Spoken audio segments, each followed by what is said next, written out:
I hate alarms. Don't you? I've generally always been an early riser, but when my alarm clock goes off in the morning, the first thing I do is question whether or not I really know Jesus. I don't like alarms. I don't like when they wake me up at all. A few years ago, Lori and I were at the airport in Mexico, and an alarm went off. There were, like buzzing sounds or kind of a siren sound going, and then there was a voice over a loudspeaker telling everybody what to do. The problem was it wasn't in English, so I didn't have any idea what they were talking about, but I knew a lot of people were scurrying. I don't like those kinds of alarms either. Storm warnings and tornado sirens are a blessing and a curse. They're ominous and change our mood when nothing happens, but they're a great gift if they're warning of an oncoming disaster. Several years ago, when our family was living in Fort Smith, we took our sons to Dallas over spring break. We had a chance to do a lot of fun stuff there, as well as see some sights. We saw the terrible spot, as an example, where President John F. Kennedy was assassinated. We went to the ballpark at Arlington, and we had a chance to watch the Texas Rangers play the New York Yankees. When we got back to the hotel that night, we were beat. We were dead tired. We went to sleep, and let me just put it this way. I was sawing logs. Thank you very much. I was sleeping so very well when I heard it. Some idiot's car alarm was going off. But it wasn't like the car was being broken into. It was the alarm that happens when a person accidentally hits the wrong button on their key fob. Now, the truth is, you know this, the alarm sounds the same. The reason that I knew the alarm is carelessness was because I was sound asleep when it went off, and I woke up questioning my sanctification, and the alarm kept going off. I knew it had to be somebody's carelessness. So I had been awakened from a dead sleep. I was awake. Lori and I were talking about it. When in the world are these people finally going to go down to the parking lot and turn off that annoying car alarm? It was like the Energizer Bunny. It kept going and going and going. And I thought, what is wrong with these people? Don't they know people are trying to sleep? Well, curiosity got the best of me. So I finally went to the window, looked out to see a Chrysler Town & Country minivan with flashing lights making all that racket. Thankfully, nobody was around to see the Arkansas license plates on the van that belonged to me.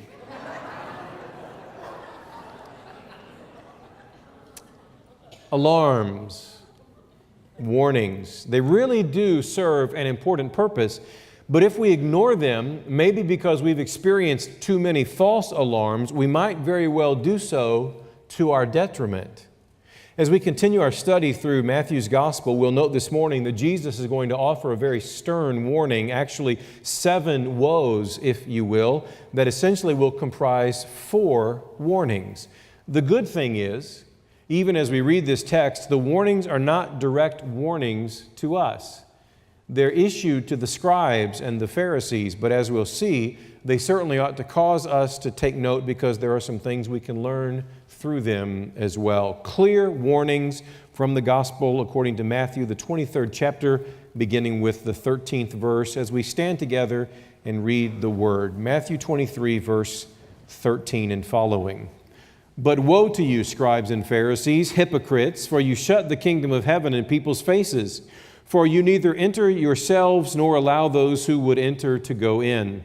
Woe to you, scribes and Pharisees, hypocrites, for you travel across the sea and land to make a single proselyte, and when he becomes a proselyte, you make him twice as much a child of hell as yourselves.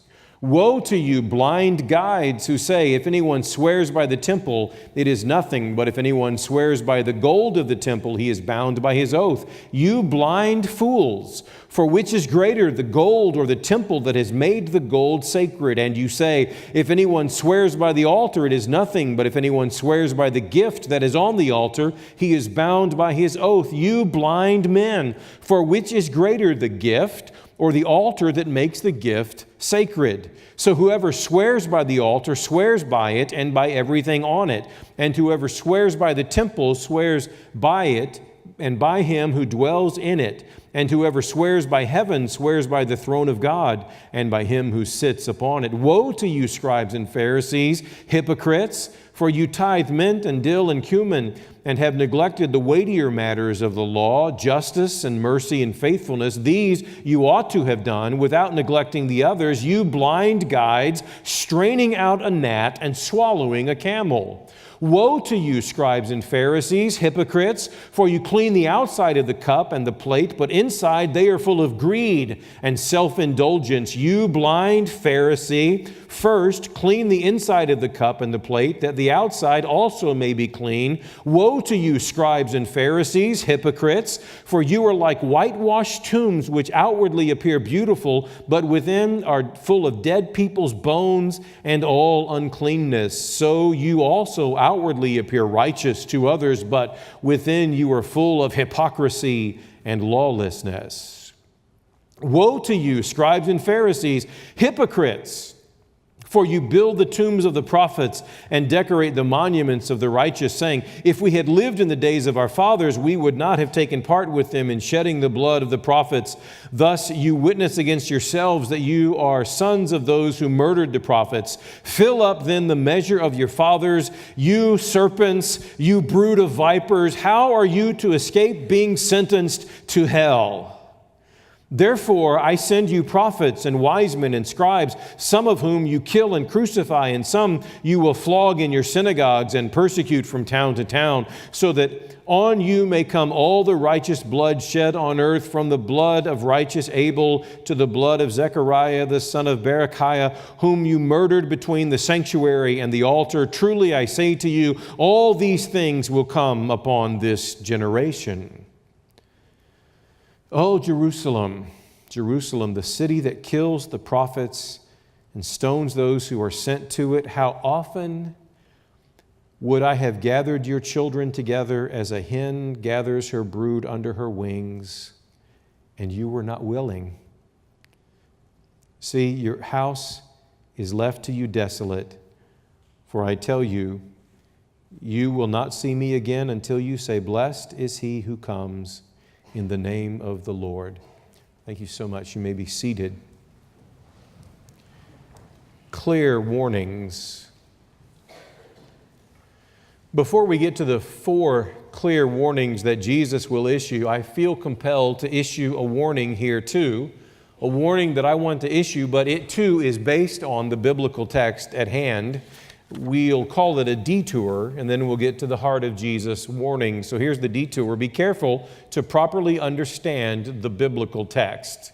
Be careful to properly understand the biblical text. Verse 13, but woe to you, scribes and Pharisees, hypocrites, for you shut the kingdom of heaven in people's faces, for you neither enter yourselves nor allow those who would enter to go in. Recognize, please, that these woes, all that Jesus is going to be saying here, is going to be directed to the scribes and the Pharisees. Be careful to properly understand the biblical text. Just last week, I noted an advertisement for Midwestern Seminary. Most of you know the special place that Midwestern occupies in the heart of our church for all kinds of different reasons. The advertisement was on Facebook, and it was for one of their degree programs. It said a few things about the degree, and then it talked about the cost of pursuing this particular degree in the seminary setting. So the ad was designed to appeal to those who are going into the gospel ministry. It was a very good ad, by the way, and stressed the value of education for vocational ministry and its value in terms of dollars, in terms of cost to potential students. Under the comments section, all the crazy people who have an axe to grind with Christians and higher education among Christians decided to weigh in. Your relatives, no. One guy talked about how all a man needed to serve Jesus was the Bible. Well, obviously, Midwestern is a fan of the Bible. One guy, if I recall correctly, even said, we don't need a Bible for preaching at all. All you need is the Holy Spirit. One guy said seminaries were just after money. And finally, one guy with sanity said the opposite, how our seminaries work to keep costs down so students can study at a more reasonable rate than typical graduate schools so that the churches in our land might benefit. But on and on and on went the comments. Well, I put my 2 Timothy 2:15 cents worth of comments in, and I noted the importance of preparation for ministry and so forth. I did not go to seminary because I woke up bored one Monday morning. I went because I needed to learn. I went because I needed knowledge. So I wanted to say something as an example about how glad I was that my medical doctor did not get a license without medical school training. There's a reason this is a big deal. There's a reason that studying makes the difference. There's a reason that understanding the biblical text really matters. Now, please understand, everybody hear me, please understand, I am not implying at all, at no level whatsoever, that only those who have the privilege of going to seminary can learn how to properly interpret and apply the Scripture. I am not saying that at all. I am saying that for all believers, it's important to be able to learn how to properly interpret and apply the Scriptures. Okay? That's the big deal. You may recall just a couple of years ago, on a few Sunday mornings in a row, I walked us through the process of how to read a biblical text and make sure that we were getting to the point of gaining the original author's intended meaning. That's important. It's important because even back then we were reminded of some very important things, like we can eat shrimp. Shellfish are okay. Now, some of you are looking at me like, I don't have a clue what the man's talking about. Now I know who's read the Old Testament. We don't have to worry about mixing fabrics. And touching a dead body does not designate us as unclean. You see, the challenge is, if we don't understand this sort of thing, then we fall prey to the Benny Hinns of the world. We fall prey to the Creflo Dollars of the world. By the way, parenthetically, never trust a preacher whose last name is Dollar. We fall prey to the Creflo Dollars of the world, or we send our money to Jesse Duplantis so he can buy that $54 million jet because, as he says, after all, the rest of the airlines aren't anointed.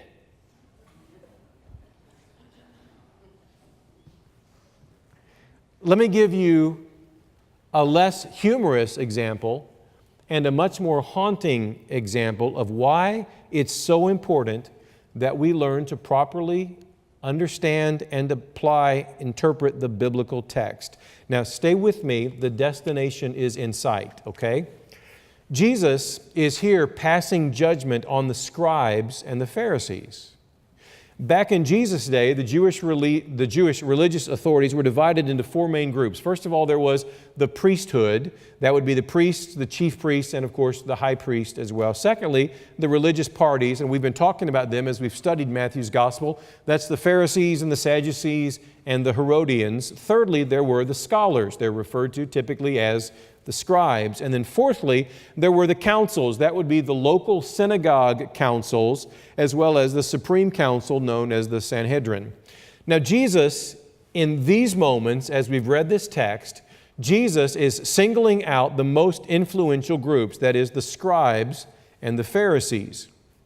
In verse 13, this is the point.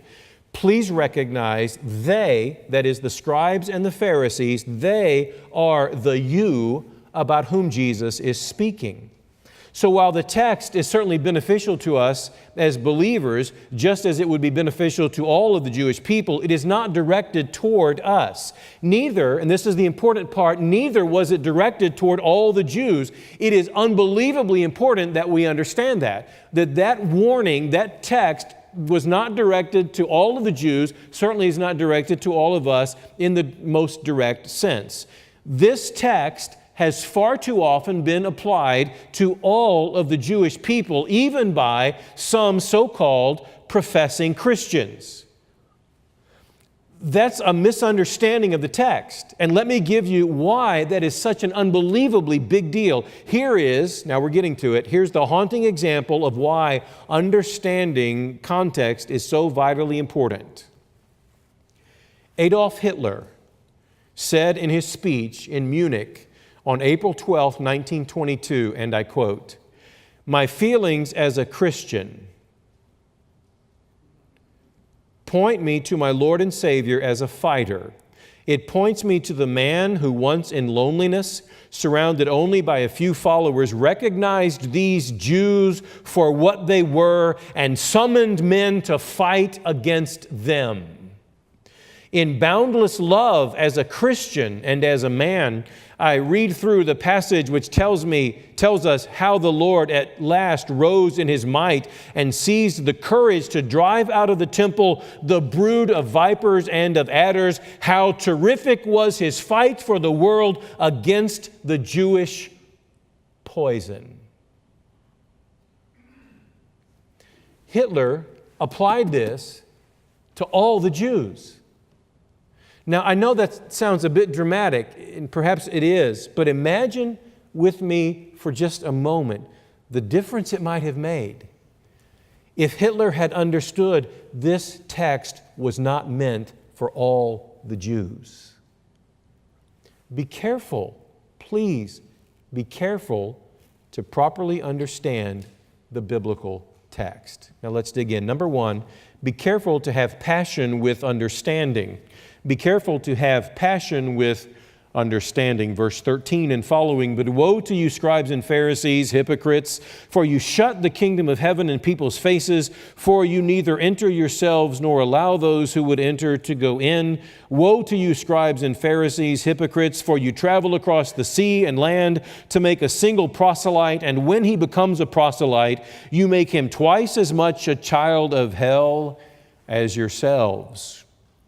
If you're utilizing a newer translation, you'll notice verse 14 is either missing or in brackets. That's done to demonstrate that it doesn't appear in the earliest available manuscripts. It is, however, without any caveat needed, it is a part of Mark's gospel account, but it's not actually a part of the earliest available manuscripts. That's why it's in brackets or in some cases removed from the modern English translations. Throughout human history, there have always been people who have demonstrated desire, force, drive, and so forth. They've been all about whatever it is they felt like they were supposed to be doing, but they've simply lacked understanding. They've simply lacked knowledge, but they still maintain ongoing zeal. In Romans chapter 10 and verse 2, Paul the Apostle writes of his fellow Jews who rejected Jesus, and he says, "For I bear them witness that they have a zeal for God, but not according to knowledge." In many ways, Paul could understand that far more than anybody else. He too fell into that category prior to his conversion. Paul had a lot of zeal. Paul had a lot of passion. And although he had knowledge, it was not proper knowledge as it related to who the Messiah actually was, i.e., Jesus. Be careful to have passion with understanding, passion, if you will, with knowledge. You can turn on television and you will see countless bad examples of this. People are passionate about all kinds of things. They just lack the necessary knowledge to accompany their zeal. Some of you remember the name Jim Bakker from the 1980s and the televangelist scandals. How many of you guys remember Jim Bakker? Okay. He's now operating out of Branson, Missouri. You just thought Branson was safe. Jim Bakker is passionate about the apocalypse. He will sell you a kit that will make sure you somehow, by the grace of God and the Bakker kit, make it through the apocalypse. He is passionate about that. He just doesn't demonstrate proper biblical knowledge about it. He's wrong. So Jesus starts with the same kind of assessment as Paul does later, only Jesus will add a much harsher judgment. As we read the Old Testament, we see the phrase, "Woe to you." That's a saying that typically denotes divine judgment. God is speaking, and He's speaking a word of judgment. So Jesus then is here speaking like the prophets of old, saying, "Woe to you," but even as God Himself, He is pronouncing judgment on their apostasy. Jesus paints a picture then with each and every woe that is to follow. For example, Jesus mentions them shutting the kingdom in people's faces. Imagine, if you will, think about this imaginary door that opens to the kingdom of heaven. The Pharisees are standing at the door. They won't go through, and as people are about to walk through it, the Pharisees close the door. All the while, they think they're doing something good. That's a picture of passion without understanding. Then Jesus notes that rather than opening wide the door for those already desiring entrance into the kingdom, He says they travel across sea and land to make a single proselyte. And then He adds, they make him twice as much a child of hell as they are. That's some pretty strong language, isn't it? In other words, through their followers, their zeal is doubled, as is their lack of knowledge doubled. As Hosea reminds us in chapter 4, verse 6, part A of Hosea, "My people are destroyed for lack of knowledge." Mormon missionaries are zealous, right? I mean, have you ever ridden a bicycle in the middle of July wearing a shirt and a tie? They're zealous. Muslim jihadists are zealous. Suicide bombers are zealous. Woe to all who have passion without understanding. I got a nice letter in the mailbox the other day from a young man who is a Jehovah's Witness. Let me be very clear, I appreciate his commitment and I respect his work ethic related to his faith. He wants me to experience what he perceives to be the truth. And he cared enough, he took the time to write a letter. And he put a track in the letter, and he addressed the letter, and he spent money on a stamp to put the letter in the mail. He found out my name and my address, and he did all of this because he is zealous for his beliefs. He wanted to share those with me. I'm telling you, that's passion. Would to God that Christians were that passionate. The problem is that what he believes just isn't true. Be careful to have passion with understanding. Secondly, not only be careful to have passion with understanding, be careful to see only the important things as important. Verse 16 and following, "Woe to you, blind guides, who say, if anyone swears by the temple, it is nothing, but if anyone swears by the gold of the temple, he is bound by his oath. You blind fools! For which is greater, the gold or the temple that has made the gold sacred? And you say, if anyone swears by the altar, it is nothing. But if anyone swears by the gift that is on the altar, he is bound by his oath. You blind men, for which is greater, the gift or the altar that makes the gift sacred? So whoever swears by the altar swears by it and everything on it. And whoever swears by the temple swears by it and by him who dwells in it. And whoever swears by heaven swears by the throne of God and by him who sits upon it. Woe to you, scribes and Pharisees, hypocrites, for you tithe mint and dill and cumin and have neglected the weightier matters of the law, justice and mercy and faithfulness. These you ought to have done without neglecting the others. You blind guides, straining out a gnat and swallowing a camel." Jesus was obviously concerned about political correctness in his day. Be careful to see only the important things as important. 4 times in these 9 verses, Jesus refers to the scribes and Pharisees as blind. 2 times at least he calls them blind guides in the midst of a very serious discourse. In some ways, this is a bit of a humorous assertion. Jesus is referring to them as blind guides. In their context, that's a bit of an oxymoron, blind guides. Here's a bit of the humorous but serious part of what Jesus says. He then mentions straining out a gnat and swallowing a camel. And you say, what in the world does that have to do with anything? According to text in Leviticus, you recognize that both gnats and camels would be considered unclean. These religious leaders were so very meticulous that they would strain their wine through a type of gauze to ensure that any impurities might be strained out of it before they would go to drink it. So Jesus gives a picture then of these blind, imbalanced leaders, one moment straining their wine through a thin cloth to avoid swallowing a microscopic bug, and the next moment swallowing an entire camel whole. Had you and I been there, we would have gone, wow, and laughed. It's ludicrous what Jesus is proposing at this point, but it's very serious because he's exposing the conditions of their heart.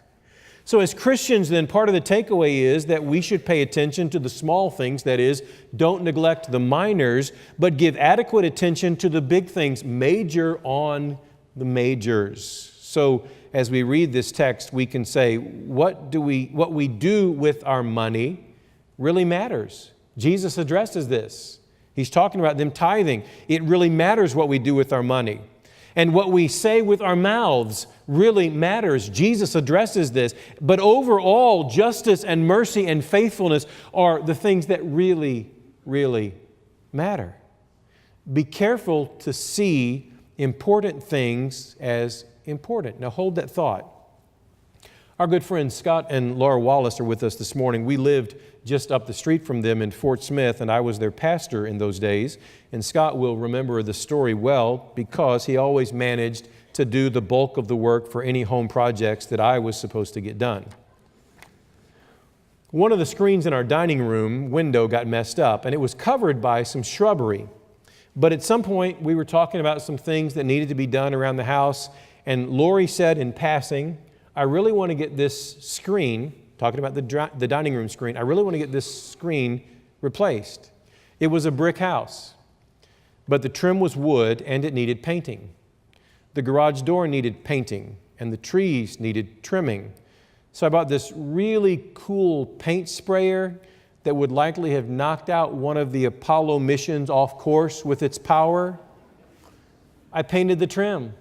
I painted the garage door. I painted some outdoor furniture. I painted the shutters on the house. I even painted the mailbox to match the shutters, to match the trim. I pulled up this AstroTurf-like material from the back porch. I killed some moles with my shovel. I painted the inside of the garage. I fertilized our yard with stuff that would make the greenskeepers at Augusta National jealous. I was so proud.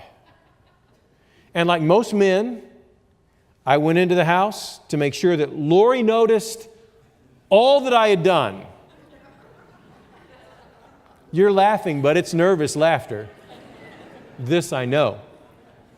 So I went into the house and I was hot and I was tired and I was sweaty. And then I repeated the litany of all my good works like a dog waiting for a treat. There I sat. And she said, Ken, I just wanted the screen replaced. You get it? Be careful to see the important things as important.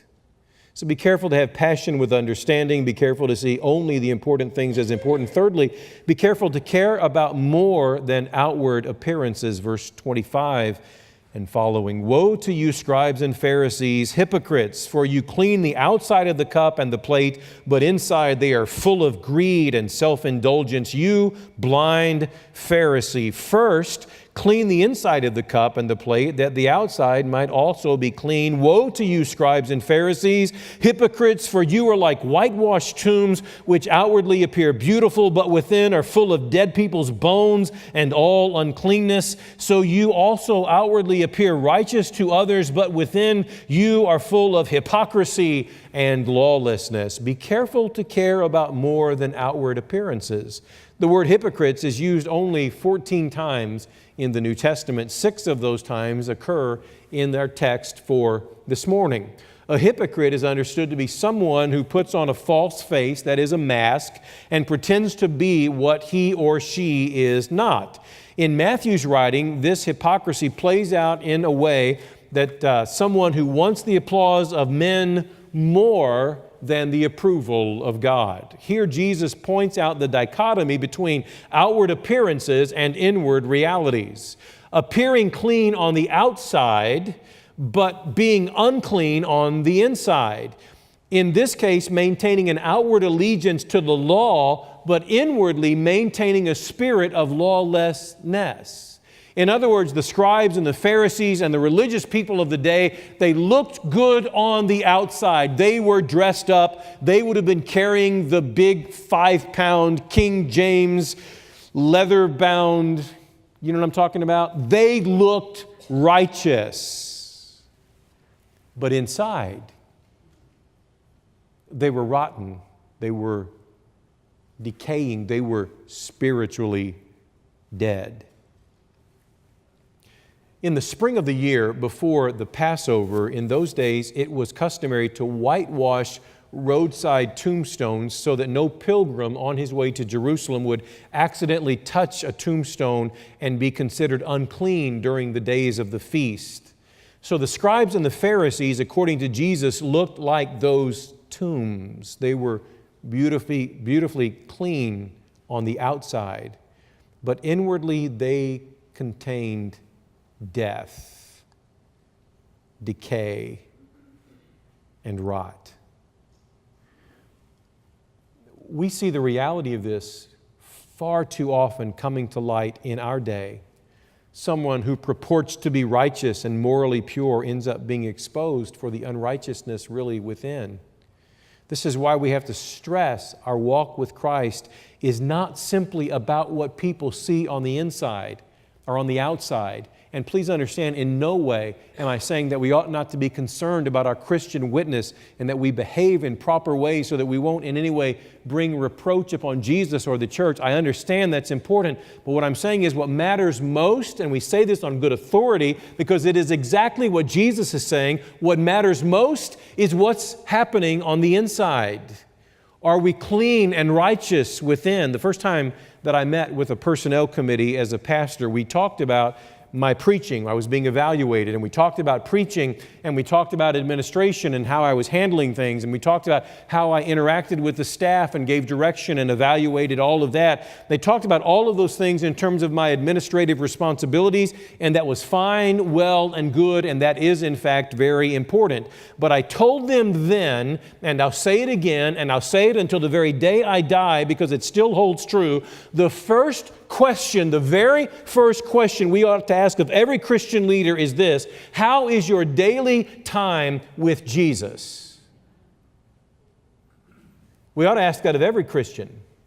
How is your daily time with God?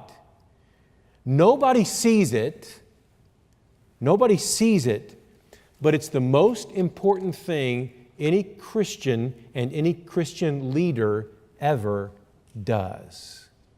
So be careful to have passion with understanding. Be careful to see only the important things as important. Be careful to care about more than outward appearances. Fourthly and finally, be careful to believe the truth. Be careful to believe the truth. These last 10 verses, this warning culminates in these last few verses. Beginning with verse 37, it's actually a woe regarding unbelief. O Jerusalem, Jerusalem, the city that kills the prophets and stones those who are sent to it, how often would I have gathered your children together as a hen gathers her brood under her wings. This is language of nurture, language of love, nature of great concern and compassion. He says, and you were not willing. See, your house is left to you desolate. For I tell you, you will not see me again until you say, blessed is he who comes in the name of the Lord. Before we finish, let me simply remind you of something important. This sort of sets the proper context for us, lest we get on our own proverbial high horse about these Pharisees and scribes. You know the reality of this. It's always easier to judge than to be judged, right? That's always easier. So we have to ask the question as we read the text, who is Jesus judging here? Because we have the tendency to look at this from our New Testament, post-New Testament perspective and look back on all of these people with great judgment, and we sort of look at ourselves and all that we've done for the kingdom and all that we're doing for the Lord and the great differences we're striving to make in the world, and it's easy for us to climb up on the great white throne of God and pass judgment on them as well as the rest of the world. But listen carefully, who is Jesus judging here? Don't miss this. He's judging people who have been in worship regularly. People who have sought to convert other people to their particular brand of faith. He's judging people who were not afraid to make vows before God. People who tithed their income. People who sought to follow the law of God. And people who even built monuments to their heroes of faith. That's who Jesus is judging. So let's be careful about how puffed up we may get about what little we may do. Here's the thing. They've been warned. They've been warned. A.T. Robertson referred to this ongoing denunciation of the scribes and Pharisees as, quote, the rolling thunder of Christ's wrath. The point is this. Contrary to what liberal theologians may tell you, contrary to what liberal denominations may say, contrary to what liberal preachers may tell you, the point is there really is a wrath of God to be avoided. There is. There is a heaven to be gained, and there is a hell to be shunned, and don't let anybody tell you any differently. The point is, there's a wrath of God to avoid. But now here's the good news. You've been warned. Right? You've been warned. How important are warnings? How important are alarms? I remember the day this happened. The I-40 bridge disaster was a bridge collapse that occurred southeast of Webbers Falls, Oklahoma. It happened at 7:45 a.m. on May 26, 2002. A man named Joe Dedmond, who was the captain of the towboat Robert Y. Love, experienced a fainting spell and lost control of his tow. This in turn caused the barges that he was controlling to collide with a bridge pier. The result was a 580-foot section of the Interstate 40 bridge plunging into the Kerr Reservoir on the Arkansas River. By the time that traffic stopped and people became aware of the missing road, 8 passenger vehicles and 3 semis had fallen off either into the river or on collapsed bridge pieces. 14 people died and 11 others were injured when several automobiles and tractor trailers fell from the bridge.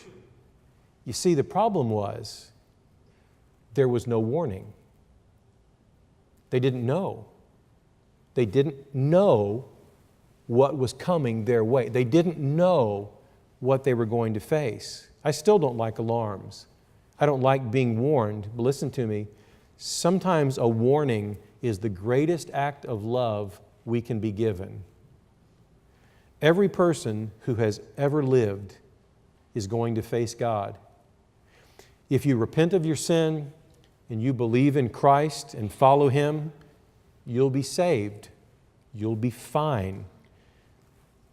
But if you don't, you'll incur God's wrath,